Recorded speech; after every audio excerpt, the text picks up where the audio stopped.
يبقى قفلت عليه كل الجهات، كيف تبي تطلع؟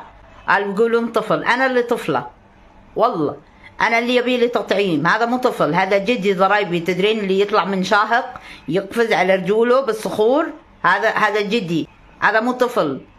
لو فوق حطني انا حارس عليه، انا ابي اللي يحرسني، وما ابي اسمع حدا يقول بنت الخاله مو مسؤوله، انتوا تحطون عليه مسؤوليه انا مو قدها اصلا، هذا بده مكافحه ارهاب تحميه، الحمايه، ومن شنو احميه؟ احنا بدنا نحمي البيت منه.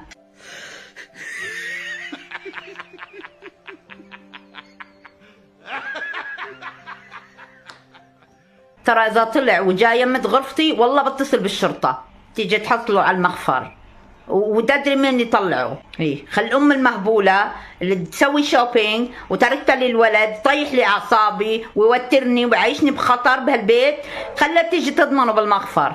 لو طول اليوم بدها تحكي عن التربيه الحديثه وتخاطب الامهات وتسوي جروبات، ويا تركت لنا كنغر بالبيت، والله كنغر.